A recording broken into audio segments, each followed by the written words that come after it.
the best way I explain it is any experience that you have in your life, you can't have a positive and a negative. You can't have, there's a law of polarity that states you can't have an inside without an outside, upside without a downside. And so it takes that, but then it applies it to your life. So if you can't have an upside without a downside, inside without outside, most people in a therapy, most of the therapies, you'll have something that happens to you, and that's in your experience, in your conscious awareness of that experience, you label that as a negative, a bad thing. And then the therapist will say, well, tell me about how bad it was and how you must feel bad and so on. But what I learned was the opposite of that is you have this thing that happened, and instead of, well, tell me about how it made you feel, it's then going and asking, okay, great. So in that moment, you were conscious of all of the downsides or the quote traumatic side of that. And then it goes and asks you the opposite. It says, okay, well, there's two sides to every moment that you experience. How did that moment in your perception, how did it serve you in some way? How did it make you stronger? How did it benefit your life in some way?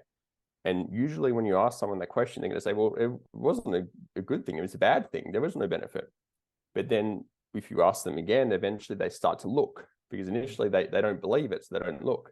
When they start to look at, well, actually, when they did that, it made me go and do this. It strengthened me in this way. It made me to go stand up for myself. They start to become aware of what that experience actually got for them. And instead of labeling it as a negative thing and then having an impact the rest of their life, they're zooming out of it. They're seeing the bigger picture of the experience. Instead of being stuck and seeing one side, once they zoom out, they see how it fits into their overall life. They see the negative and the positive impacts.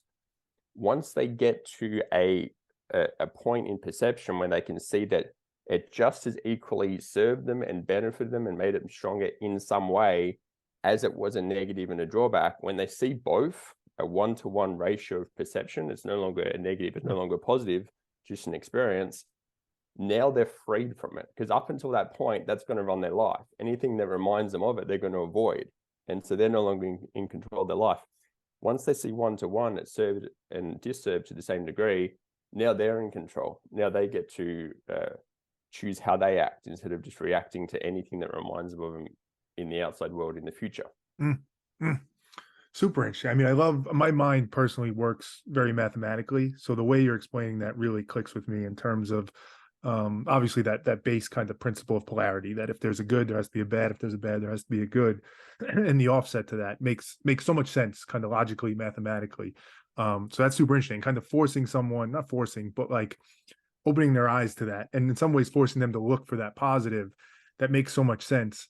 I'm curious, and the story you told is obviously an example of this. You could, who's to say, right? What's more extreme, what's not. But like, I'm envisioning someone who maybe loses a child, right? Trying to think of like the worst things you can imagine. And there's unfortunately too much ugliness in this world. But does it, and I'm thinking out loud here, right? Pressure testing. Does it hold into a situation like that? Like if you were to lose a child, is the thought that that person should view it as obviously horrible, terrible, so much negative, but there's an equal amount of positive that comes from that? I can imagine, I guess let me just speak for myself.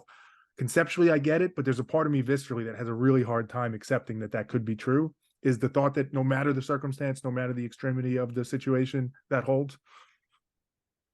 Yeah. So in the example that you gave there, so if you lost a child, for example, now in that situation, you've got an individual that's gone through that experience. And sometimes when you suggest to them, hey, if you would like to, it all starts with, I find you tend to find what you're looking for. So if the individual is open and they say, yes, I want to dissolve this, I want to move on, then they're open to finding the answers. Some people, not as much. But in that example, that's a grief of the child in this case. There's a principle in physics that states that energy can never be created or destroyed. It's just a transformation of energy.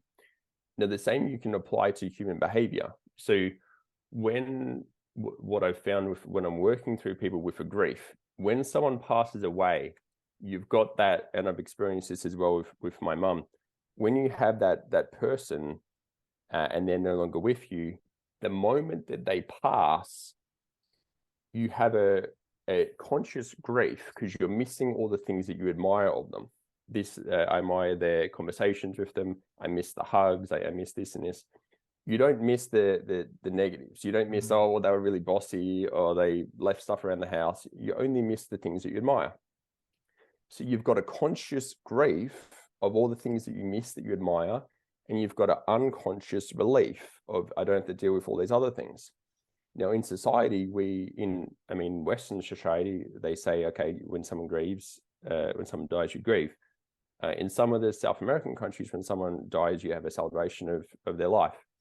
But in that grief process, if you identify, okay, what are all the specific things that I'm missing about the individual, and you identify them, what I do in that process is then you can go and say, okay, let's say I'm missing the specific conversations I had and they understood me. Great, let's take that.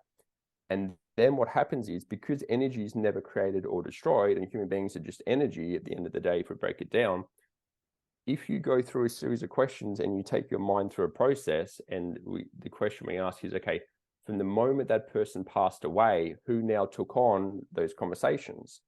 And typically sometimes it goes from one person, somebody else will come in and will take on that role.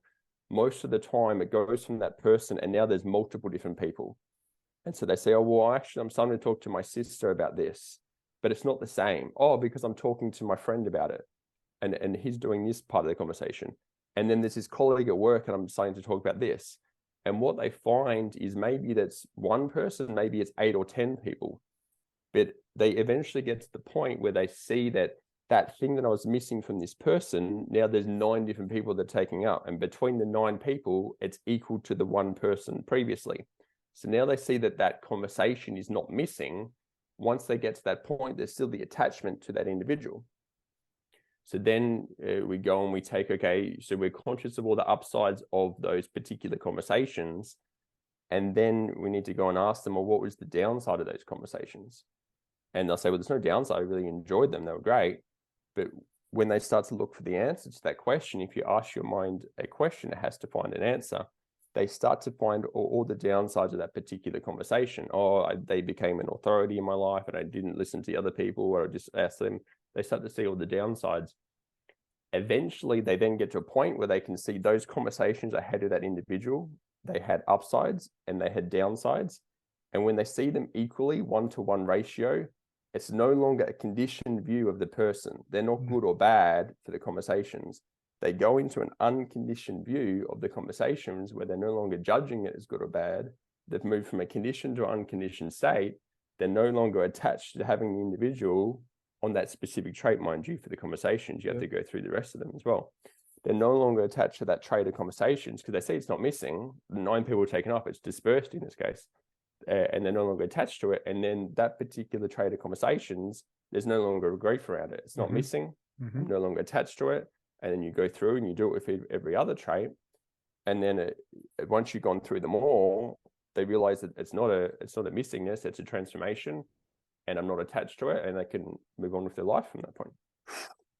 I'm super intrigued by this, Andy. So firstly, I'll say this. I personally believe clarity is perhaps one of the most important things in life. And in a lot of ways, what you're articulating is exactly that. Let's get clarity on what the relationship actually was, what the conversations actually were.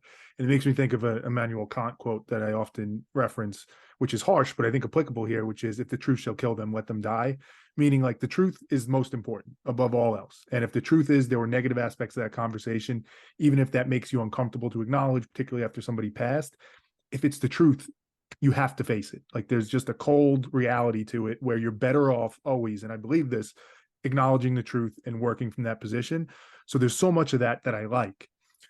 The other side of it is, and I'm thinking of this out loud, right? Let's work through it. Like, there's people I know in my life who would hear something like this and say, but no, I refuse to say there was something bad about, right? Because ultimately what we're saying, or what you're saying in this, is that every relationship, every person, everything in our life is somewhat neutral, right? To the point we started on that principle.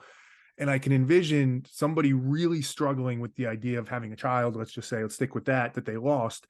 And at the root of everything you're saying is coming to this conclusion that says, them being in my life was net neutral, right? The fact that I've now lost them, some positive went away for sure, but there's also some negative, and it's neutral, and I shouldn't be upset by that. I could see people, maybe not logically, maybe not mathematically in the way you're breaking it down, but just not being able to accept that, saying there's a deeper, more nuanced part of life, and I'll never be able to say that my child or whatever, my mom, whoever it is, was net neutral to me.